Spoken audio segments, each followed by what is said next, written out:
Hey, what's up? All good? Obvious सी बात है, अच्छा ही चल रहा होगा। Today we are going to study about spherical mirrors. इसके पहले हम लोगों ने लाइट चैप्टर में लॉज ऑफ रिफ्लेक्शन पढ़ा था। हम लोगों ने ये भी पढ़ लिया था कि प्लेन मिरर से इमेज फॉर्मेशन कैसे होता है।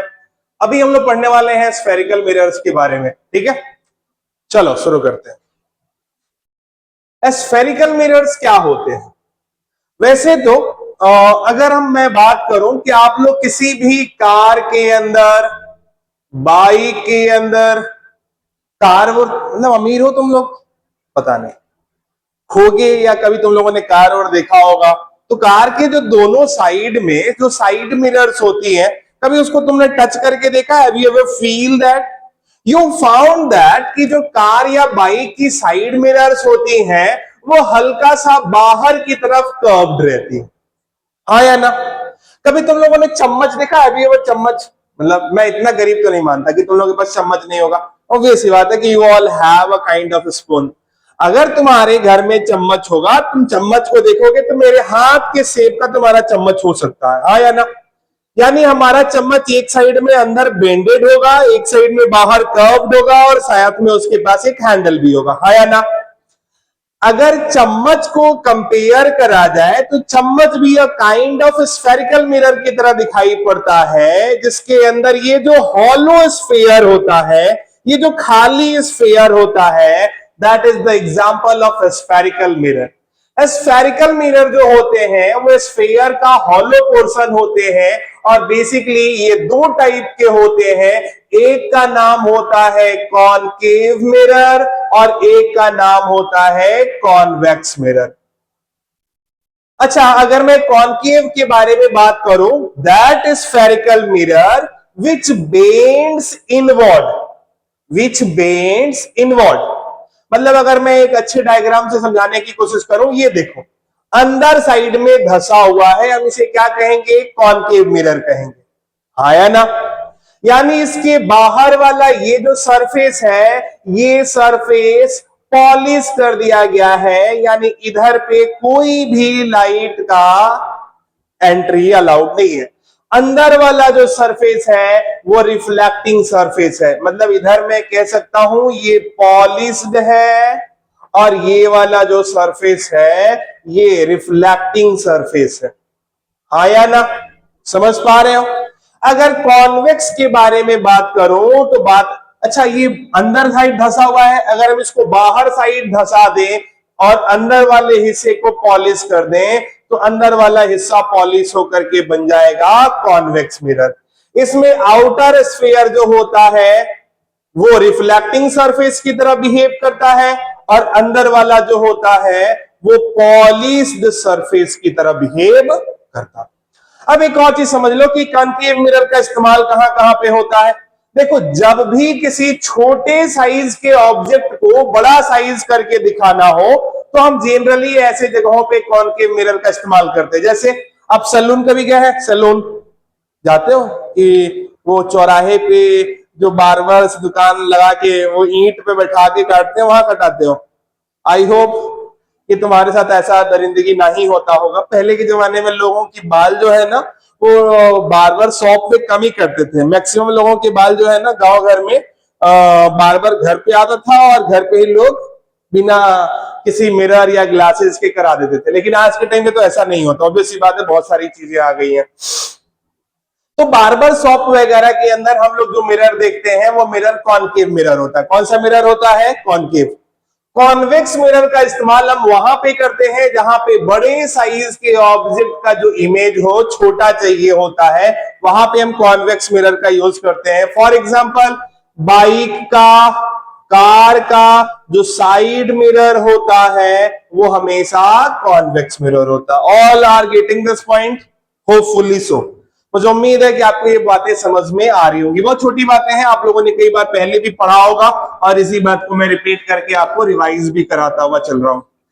मूविंग अहेड, हम लोगों को अब समझना है स्फेरिकल मिरर्स के अंदर कुछ इंपॉर्टेंट टर्म्स के बारे में। स्फेरिकल मिरर के अंदर कुछ इंपॉर्टेंट टर्म्स के बारे में, इंपॉर्टेंट टर्म्स के बारे में याद रखिएगा। मैं पहले कॉनकेव मिरर लेके चलता हूं। Concave mirror, for a concave mirror आप देखिए, तो अगर मैं थोड़ा उल्टा करके बनाऊं, ये देखिए, ये आपका कॉनकेव मिरर है। याद रखिएगा, कॉनकेव मिरर को अगर हम इमेजिन करें तो ये एक स्फीयर की तरह, यानी एक सर्कल की तरह दिखाई पड़ रहा होगा, हाँ या ना। अच्छा, इस कॉनकेव मिरर को अगर हम एक स्फीयर की तरह, एक सर्कल की तरह, एक गोल से ऑब्जेक्ट की तरह इमेजिन करें, तो स्वाभाविक है कि इसका एक सेंटर होगा। इस सेंटर को हम लोग कहते हैं सेंटर ऑफ कर्वेचर। क्या कहते हैं? सेंटर ऑफ कर्वेचर, आया ना, कोई दिक्कत? अच्छा, इस सेंटर से इस पोल, यानी कि इस, आप यूं समझिए कि इस कॉनकेव मिरर के बीच तक की जो डिस्टेंस होती है, इसे हम आर से डिनोट करते हैं और इसे कहते हैं रेडियस, रेडियस ऑफ कर्वेचर। समझ रहे हैं कि नहीं? अच्छा, एक और बात समझिए, ये जो पॉइंट है इसे हम लोग कहते हैं पोल। पोल का मतलब होता है कि कॉनकेव मिरर, ये जो आपको साइड में मिरर दिखाई पड़ रहा है ना, इस मिरर का जो मिडिल पॉइंट होता है उसे हम लोग कहते हैं पोल, और इसे हम डिनोट करते हैं पॉइंट पी से। समझ आ रही है बात कि नहीं आ रही है बात? कोई दिक्कत अभी तक में? I don't think so. तो आप लोगों ने अभी तक समझ लिया centre of curvature, radius of curvature, अगला पॉइंट आप लोगों ने समझ लिया पोल। अब आगे बढ़ते हैं। याद रखिएगा, एक ऐसा लाइन जो सेंटर ऑफ कर्वेचर, पोल और इसके बीच में होता है फोकस। क्या होता है? इन तीनों पॉइंट से होते हुए जो लाइन गुजरती है इसे हम लोग कहते हैं प्रिंसिपल एक्सिस। क्या कहते हैं जी? प्रिंसिपल एक्सिस कहते हैं। अब सवाल यह है कि सर ये फोकस आपने कहां से ला दिया? अभी समझाता हूं। जब भी कोई भी रे कॉनकेव मिरर में प्रिंसिपल एक्सिस के पैरेलल आती है, मैं ये लाइन को अगर इधर ड्रॉ कर लो, प्रिंसिपल एक्सिस के पैरेलल अगर कोई पॉइंट आती है और अगर वो लाइन आने के बाद अगर वो मिरर से टकराती है और टकरा के रिटर्न होती है, तो जिस पॉइंट से वो रिटर्न होती है उसका नाम क्या होता है जी? फोकस होता है। क्या नाम होता है? फोकस। यानी कि अगर मैं फोकस समझाने की बात करूं तो फोकस के बारे में कहा जाता है it is the point from which the reflected ray will pass if the incident ray come parallel to principal axis। समझ में आ रही है बात कि नहीं आ रही बात? जहां से आके प्रिंसिपल एक्सिस के पैरेलल जो रे निकलती है उसे हम लोग कहते हैं क्या? फोकस कहते हैं। याद रखिएगा प्यारे दोस्तों, एक रेडियस ऑफ कर्वेचर और फोकस के बीच में रिलेशन होता है, और वो रिलेशन ये होता है कि फोकस हमेशा रेडियस ऑफ कर्वेचर का आधा होता है। फोकस हमेशा रेडियस ऑफ कर्वेचर के कैसा होता है? आधा होता है। समझ में आ रही है बात कि नहीं आ रही है बात? कोई दिक्कत? तो अगर मैं पूछूं कि रेडियस जो होता है वो कैसा होता है, तो क्या मैं रेडियस को कह सकता हूं कि भैया रेडियस जो होता है वो ट्वाइस ऑफ फोकल लेंथ होता है। याद रखिएगा, ये पॉइंट फोकस है और इस फोकस से पोल की दूरी को हम लोग कहते हैं फोकल लेंथ। क्या कहते हैं जी? फोकल लेंथ कहते हैं। कोई दिक्कत यहां तक में? मुझे उम्मीद है आप लोगों को ये पॉइंट समझ में आया होगा। आगे बढ़ते हैं।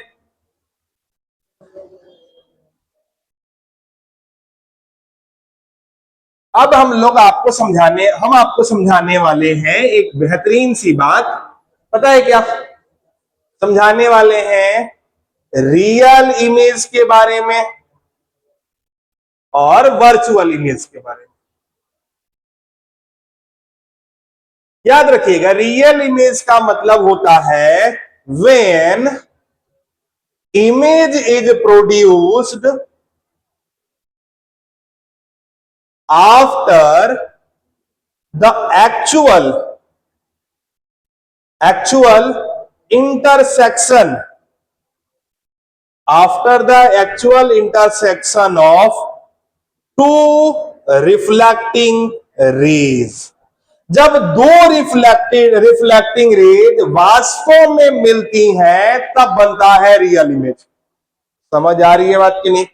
और वर्चुअल इमेज जो होता है ये एक्चुअली मीट नहीं करता है। ये जो होता है यानी एक्चुअली इंटरसेक्शन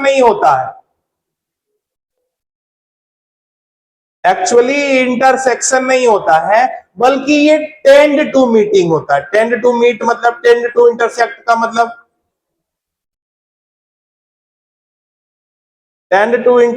मतलब कल हम लोगों ने प्लेन मिरर पढ़ा था। उस प्लेन मिरर में हम लोगों ने देखा था कि अगर सामने एक ऑब्जेक्ट है और इस ऑब्जेक्ट के पैरेलल एक रे आ रही है और एक रे ऐसे आ रही है, तो ये रे टकराने के बाद सेम पाथ में रिटर्न हो जा रही है और ये वाली रेज इधर एंगल ऑफ रिफ्लेक्शन के साथ आगे बढ़ रही है। हम लोगों ने देखा था कि ना ये वाली रिफ्लेक्टिंग रे आगे जाके कहीं मिलेगी और ना ही ये वाली आगे जाके कहीं पे मिलेगी। तो हम लोगों ने पीछे इमेजिन किया था कि ये भैया ये रे पीछे जाएगी तो यहां पे मिलेगी। क्या ये रियल में मिल रही थी कि हम इसको जबरदस्ती मिला रहे थे? इमेजिन करके मिला रहे थे। ये इमेज जो होगा वो कैसा होगा? वर्चुअल इमेज होगा। आप लोगों को एक काम करता हूं, मैं आप लोगों को ये बात बोलता हूं कि आप लोग पता लगाइए कि क्या वास्तव में रियल इमेज या वर्चुअल इमेज, दोनों इमेज में से कौन सी इमेज को स्क्रीन पे ऑब्टेन कर सकते हैं और कौन सी इमेज को स्क्रीन पे ऑब्टेन नहीं कर सकते। चलिए अब आगे कुछ लॉज के बारे में देख लेते हैं कि स्फेरिकल मिरर में जो इमेज फॉर्मेशन होता है वो कैसे होता है और किस प्रिंसिपल को फॉलो करके होता है। तो सबसे पहले याद रखिएगा law number 1, case number one concave mirror के अंदर की हम बात कर रहे हैं। कॉनकेव मिरर, याद रखिएगा ये है आपका कॉनकेव मिरर, ये है आपका प्रिंसिपल एक्सिस, ये है आपका पोल, ये है आपका फोकस, ये है आपका सेंटर ऑफ कर्वेचर। यहां से यहां तक की डिस्टेंस को हम रेडियस ऑफ कर्वेचर बोलेंगे और यहां से यहां तक की डिस्टेंस को हम लोग बोलेंगे फोकल लेंथ। कोई दिक्कत? याद रखिए अगर कोई भी ऑब्जेक्ट इंफिनिटी में रखा हुआ है तो हमेशा उससे जो रे आती है वो parallel to the principal axis होती है। कैसी होती है? और प्रिंसिपल एक्सिस पे अगर कोई लाइन पैरेलल आएगी और टकराएगी तो टकराने के बाद हमेशा वो कहां से रिटर्न होगी? फोकस से रिटर्न होगी। इफ एनी इंसिडेंट रे comes parallel to principal axis then it will be goes from focus। कहां से निकलेगी? फोकस से निकलेगी। अच्छा केस नंबर 2 समझिए। अगर मान के चलिए ये कॉनकेव मिरर हमने बना दिया, ये है हमारा पोल, फोकस, सेंटर ऑफ कर्वेचर। अगर कोई इंसिडेंट रे फोकस से आए, कहां से आए? फोकस से अगर कोई इंसिडेंट रे आए तो वो टकराने के बाद कैसा जाएगा? Parallel to the principal axis. कैसा जाएगा? Parallel to the principal axis. If any incident ray come through focus, then after reflection reflection, it will go back through parallel to principal axis. समझ रहे हैं कि नहीं? अब आखिरी वाला केस के बारे में बात करते हैं, वो है केस 3। अगर ये कोई कॉनकेव मिरर है, ये है पोल, ये है फोकस, ये है सेंटर ऑफ कर्वेचर, और इन सबको जो सॉरी एक बार मैं दोबारा से ड्रॉ कर लेता हूं। ये है पोल, ये है फोकस, ये है सेंटर ऑफ कर्वेचर। याद रखिएगा, अगर कोई भी incident ray centre of curvature से होते हुए गुजरे, सेंटर ऑफ कर्वेचर से होते हुए गुजरे, तो वो रिटर्न भी सेम एंगल पे होगा, वो कहीं भी डेविएट नहीं करेगा। If incident ray comes through center of curvature, then after reflection it will return through the same, यानी ये सेम तरीके से रिटर्न भी करता है। समझ आ रही है बात कि नहीं आ रही बात? चलिए, आज के लिए 3 लॉ आप लोगों के समझने के लिए काफी रहेगा। इसके आगे की कहानी हम लोग अगले वीडियो में देखेंगे। अभी की क्लास में इसलिए छोड़ रहा हूं क्योंकि मतलब छोड़ रहा हूं, मतलब ठीक है, समझ रहा हूं, संडे के दिन कितना मेहनत करें। Good luck.